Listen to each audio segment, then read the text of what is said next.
तज्जति परं ज्योति समं समस्तैरनंत पर्यायै दर्पण तलेव सकला प्रतिफलति पदार्थ मालिका यत्र। श्री पुरुषार्थ सिद्धि उपाय ग्रंथ जी में आचार्य श्री अमृतचंद्र स्वामी जी महाराज हिंसा के त्याग करने के लिए हम क्या क्या करें ये बात बता रहे हैं। और सर्वप्रथम बता दिया कि 8 चीजों का त्याग करें। इन 8 चीजों के त्याग को अष्ट मूल गुण भी कहते हैं, जिसमें मद्य माने शराब का त्याग, मांस का त्याग, शहद का त्याग और 5 उदुम्बर फलों का त्याग। इनका विस्तार से वर्णन चल रहा है। सबसे पहले मद्य माने शराब, मदिरा के दोष बता करके मदिरा पान करने में जीवों की हिंसा होती है, बहुत जीवों की हिंसा होती है। द्रव्य हिंसा भी होती है और भाव हिंसा भी होती है। इस प्रकार का कथन किया गया। अब आगे आज हम मांस खाने में क्या दोष हैं, किस प्रकार हिंसा होती है मांस के खाने से, सेवन करने से, इसके बारे में समझेंगे। श्लोक नंबर 65 और 66 में मांस के दोष और उससे हिंसा पाप किस प्रकार लगता है इसके बारे में समझा रहे हैं। श्लोक दोहराएंगे। न बिना प्राणी विघातान, न बिना प्राणी विघातान, मांसस्योत्पत्तिरिष्यते यस्मात्, मांसस्योत्पत्तिरिष्यते यस्मात्, मांसं भजतस्तस्मात्, मांसं भजतस्तस्मात्, प्रसरत्यनिवारिता हिंसा, प्रसरत्यनिवारिता हिंसा, नित जीव घात बिना नहीं है, मांस उत्पत्ति कभी, यो मांस भक्षी को सतत अनिवार्य हिंसा ही कही। यस्मात् प्राणी विघाताम, बिना माने प्राणियों का घात किए बिना, क्योंकि प्राणियों का घात किए बिना मांसस्य उत्पत्ति नाइष्यते, मांस की उत्पत्ति नहीं मानी जा सकती है। देखो, मांस कहीं पर कोई वृक्ष पर पैदा नहीं होता है। जैसे वृक्षों पर फल फूल वगैरह पैदा होते हैं या अनाज पैदा होता है, इस प्रकार से मांस की उत्पत्ति या मांस की पैदावार किसी वृक्ष आदि से नहीं होती है। ना ही कहीं जमीन में होता है, ना ही कहीं पानी में होता है। जैसे कोई चीजें पानी में फसल होती है, सिंघाड़ा वगैरह की, इस प्रकार से। और कुछ चीजें जमीन के अंदर से मिलती हैं और कुछ चीजें वृक्ष आदि से खाने पीने की चीजें प्राप्त होती हैं। इस प्रकार से मांस की उत्पत्ति किसी भी प्रकार से नहीं होती है। मांस की उत्पत्ति का तो एकमात्र एक ही प्रकार है और वह है प्राणियों के शरीर।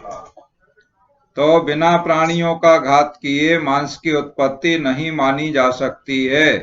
तस्मात् मांसम भजता, इसलिए मांस भक्षी को अनिवार्यता हिंसा प्रसरति, अनिवार्य रूप से हिंसा प्रसरति माने फैलती है।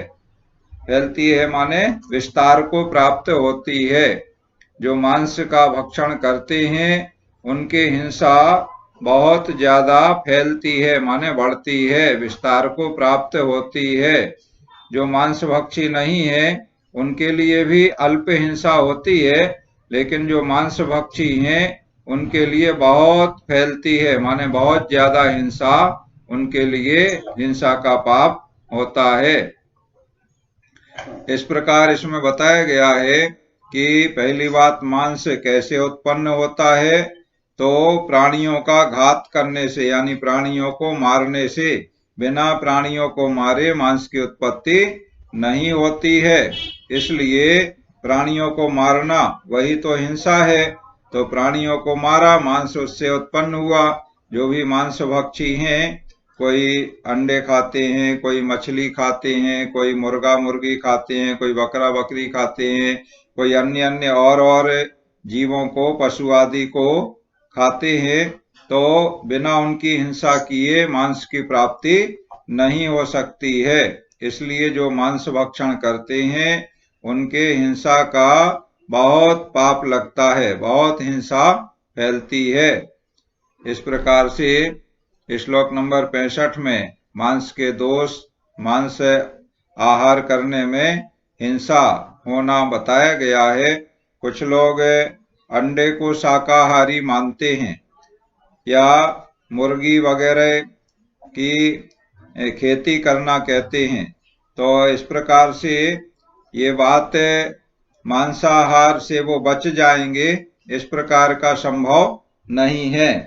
क्योंकि अंडे में जो अंडा होता है उसमें भी मुर्गी के पेट से ही वो अंडा पैदा होता है, तो और उसमें जीव होता है। बाद में वो विधि प्रक्रिया के द्वारा उसको इस तरीके से कि उसमें जो जीव है वो मर जाए, इस तरह करते हैं। तो जो भी जैसा भी करते हैं तो उस जीव को मारने का दोष तो लगेगा ही लगेगा। कहीं किसी वृक्ष पर या कहीं पानी में अंडे पैदा होते हों, ऐसा कहीं पर भी नहीं है।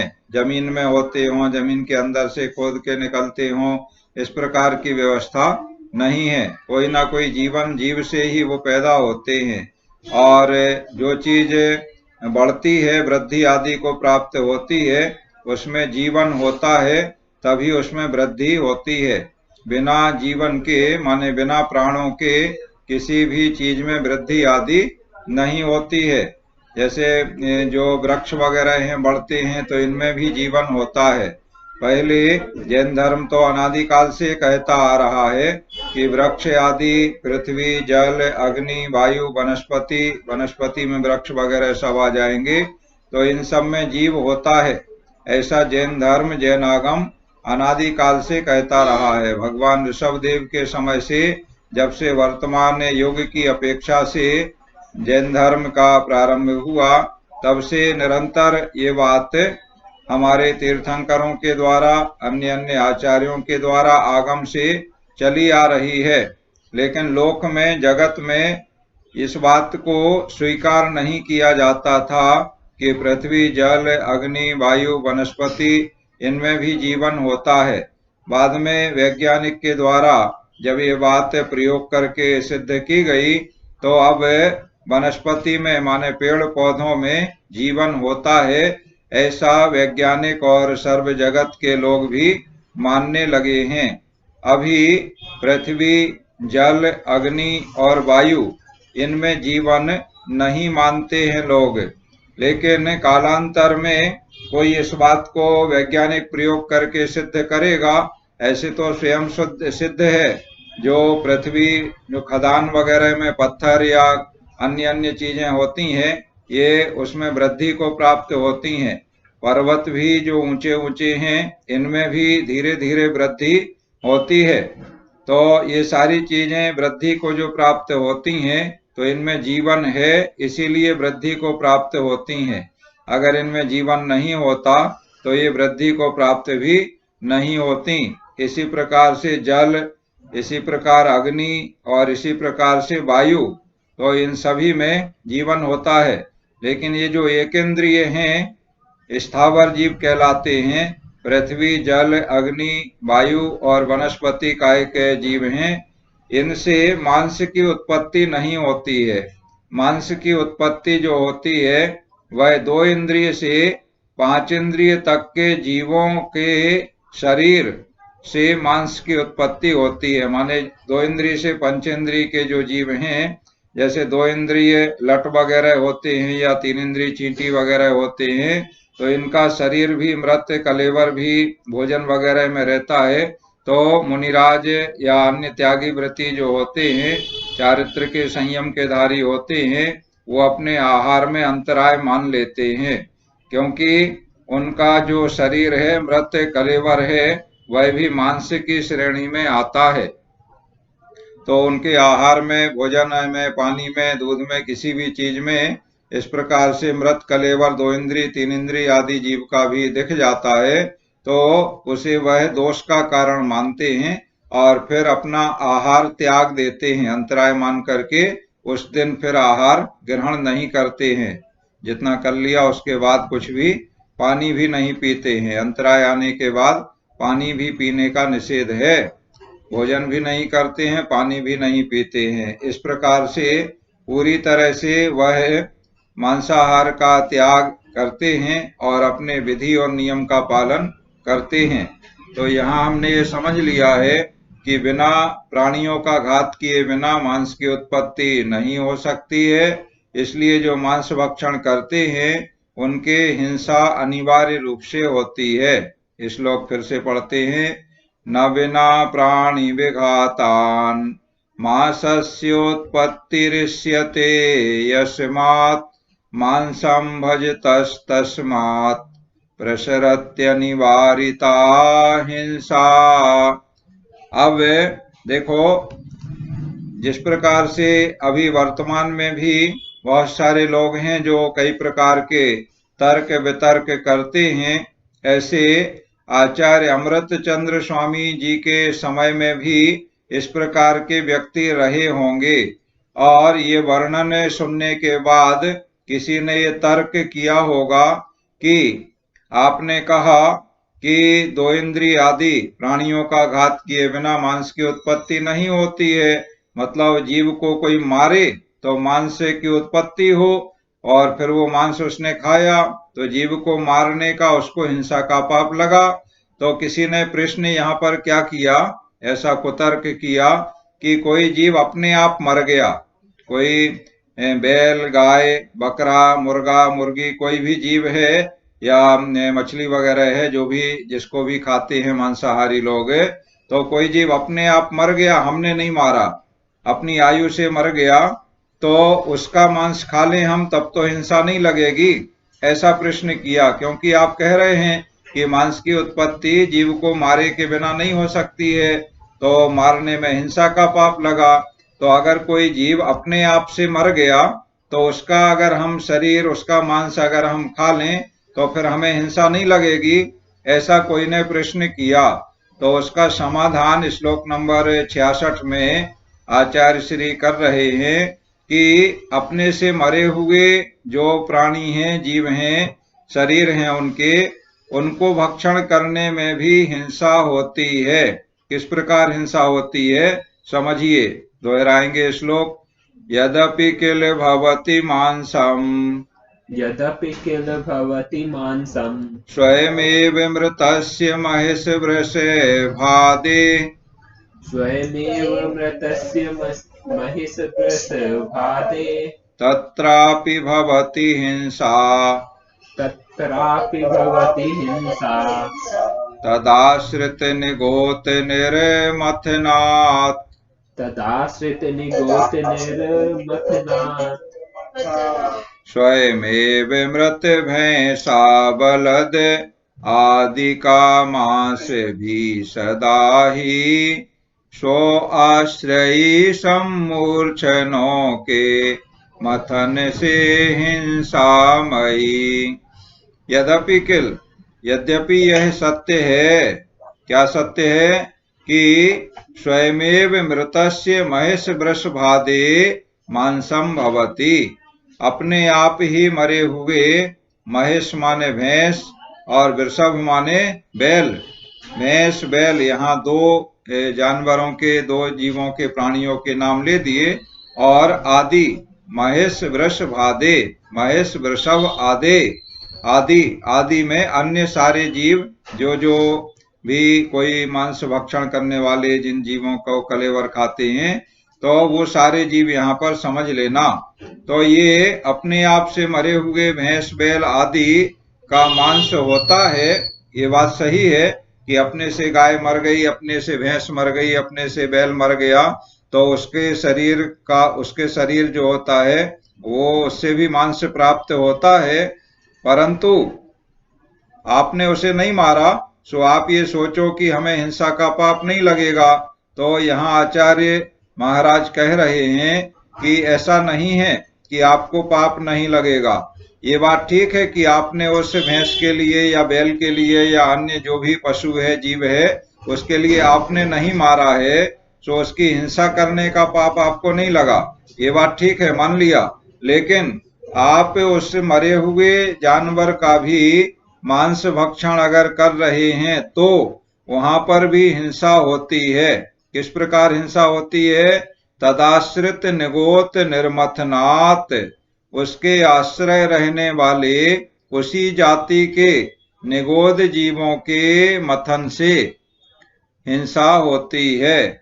जो स्वयमेव जिनकी मृत्यु हो गई, जिसे मरना कहते हैं, प्राण विसर्जन हो गए, शरीर जुदा हो गया, आत्मा जुदा हो गया, तो स्वयमेव मरण उनका होने के बाद देखो, जब तक वो जीवित थे तो उनमें रक्त का संचार हो रहा था, उनके शरीर में वायु का संचार हो रहा था, और जैसे ही उनकी आत्मा शरीर से पृथक हुई, प्राण रहित हुए, तो उनके शरीर में रक्त का संचार रुक जाता है, वायु का संचार, प्राण वायु जो श्वासोच्छ्वास के रूप में चल रही थी वह रुक जाती है, धड़कन बंद हो जाती है। इस प्रकार की ये क्रियाएं बंद होने से वह जो शरीर है, उनका शरीर मांस आदि है, उसमें मांस में उसी जाति के निगोद के जीवों की उत्पत्ति तीव्र गति से होने लगती है। देखो, कोई भी चीज जैसे सड़ने की जो अवस्था होती है, तो सड़ने का मतलब है उसमें जीव उत्पन्न हुए, तो उसी जाति के जीव उत्पन्न होते हैं। तो ऐसे शरीर भी सड़ने लगता है, जैसे फल सब्जी वगैरह सड़ने लगते हैं तो उसमें जीव वगैरह पैदा हो जाते हैं। उसी प्रकार से मनुष्यों के शरीर आदि या पशुओं के शरीर आदि में जो ये औदारिक शरीर है मनुष्यों का और त्रियंचों का, तो इसमें उसी जाति के, माने जो मांस जिस जाति का है उसी जाति के जीव पैदा होना शुरू हो जाते हैं और बहुत तीव्र गति से होते हैं। इसलिए हमारे यहाँ जैन आगम में ये कहा जाता है कि जैसे ही किसी का प्राणांत हुआ तो जल्दी से जल्दी उसका अग्नि संस्कार कर देना चाहिए। अंतिम संस्कार जितने जल्दी संभव हो सके उतने जल्दी कर देना चाहिए। अगर हम जल्दी नहीं करते हैं तो जितना हम लेट होंगे तो एक मुहूर्त के बाद उसमें तीव्र गति से निगोद जीव उत्पन्न होने लगते हैं, और फिर हम देर में 2 घंटे बाद, 4 घंटे बाद, या कोई 10 घंटे 12 घंटे कोई रिश्तेदार या कोई सगे संबंधी आदि दूर दूर से आ रहे हैं, वो देख लें, इस प्रकार के कारण से उनको रोक करके रखते हैं, अंतिम संस्कार नहीं करते हैं। तो जितनी देर हम रोक के रखेंगे उतने ज्यादा उन जीवों की उत्पत्ति उसके शरीर में हो जाती है और उस शरीर से दुर्गंध भी आने लगती है और वह शरीर सड़ने गलने भी लगता है। तो वो जीव उत्पन्न हुए उसी से उसमें गलना और सड़ना और दुर्गंध आना प्रारंभ हो जाता है। कुछ उपायों से उसमें दुर्गंध आदि आने से या सड़ने से बचाते हैं, बर्फ वगैरह में रखते हैं या तेल संस्कार वगैरह करते हैं, रसायन में रखते हैं, तो उससे वो उतने नहीं हो पाती हैं सड़ने की क्रिया। लेकिन जो जीव उत्पत्ति है वह तो उस शरीर में होने लगती है। तो उस शरीर में जो स्वयं से मृत हुए हैं पशु आदि या मनुष्य कोई भी, उनमें उसी जाति के निगोद जीवों की उत्पत्ति तीव्र गति से होने लगती है।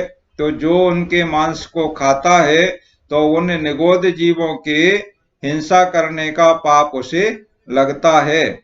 एक तो ये बता दिया है। आगे और भी विस्तार से अभी वर्णन चलेगा 67 और 68 में, मांस भक्षण में किस प्रकार से और जीवों की हिंसा होती है। तो वहां हम और विस्तार से समझेंगे कि किस प्रकार से उन जीवों की हिंसा होने से जो उस शरीर में उत्पन्न हो गए उसी जाति के, उसी रंग के, उसी रूप के, उनकी हिंसा होने से हिंसा का पाप उस मांसाहार करने वाले प्राणी को मनुष्य आदि को लगता है। श्लोक दोहराते हैं। यद्यपि किल भवति मांसम स्वयमेव मृतस्य महेश वृषे भादे तत्रापि भवति हिंसा तदाश्रित निगोत निर्मथनात्।